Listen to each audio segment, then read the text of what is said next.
ঈদের আগে আমাদের একটা প্রজেক্ট যাবে বোধহয় না, সরকারি একটা প্রজেক্ট গরিব মানুষদের কাছে। এটা কি বলে? ভিজিএফ। আচ্ছা, তো এই ভিজিএফটার ব্যাপারে আমি চেয়ারম্যান সাহেবদের সঙ্গে কথা বলছি, আমি আমার সংগঠনের সঙ্গে কথা বলছি, আর আপনাদের সাথে আজকে কথা হচ্ছে। আমি প্রস্তাবনা আকারে বলছি যে আমরা যদি 100 জন দরিদ্র ব্যক্তি থাকে, আমাদের সামর্থ্য হলো 10 জন, আমাদের হাতে 10টা কার্ড থাকে, 10 জনকে হাতে আমরা দিতে পারি।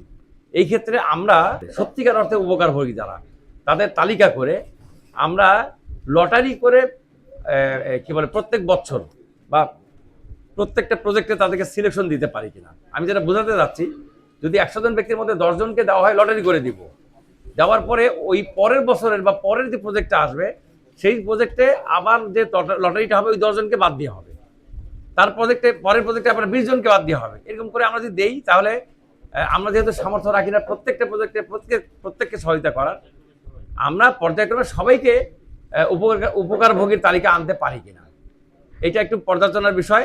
যদি আপনারা মনে করেন যে এই ব্যাপারটা ভালো হবে, তাহলে এইটা আমরা এবার থেকে চালু করতে চাই। আমরা আপনাদেরকে সহায়তা করব, আমরা সাংগঠনিকভাবে আপনাদেরকে সহায়তা করব, এবং আমি অন্যান্য রাজনৈতিক দলের সহায়তা আমরা চাবো।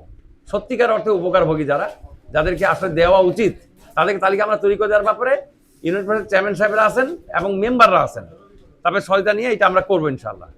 না, আমরা কোনো দল, আমরা নিজেরাও আমরা ইনভলভ হব না। আমরা আপনারা জনপ্রতিনিধি, আমিও জনপ্রতিনিধি। আপনার জনপ্রতিনিধি হিসাবে মানুষের কাছে আপনাদের একটা ম্যান্ডেট আছে, এই ম্যান্ডেট বাস্তবায়নের জন্য যা করা দরকার এটা আমরা করব। কোনো দলীয় চাপ, দলীয় কোনো প্রভাব এটা কোনোভাবে সৃষ্টি করব না। আমরা আপনাকে সহায়তা দিব, কিন্তু কোনো চাপ সৃষ্টি করতে আমার 10টা দিতে হবে, আমাকে দেন, এই কাজটা আমরা করবো না, কখনই করবো না। সত্যিকার অর্থে উপকারভোগীর তালিকা তৈরির ব্যাপারে আমরা আপনাকে সহায়তা করব, আপনি নিশ্চিত থাকেন।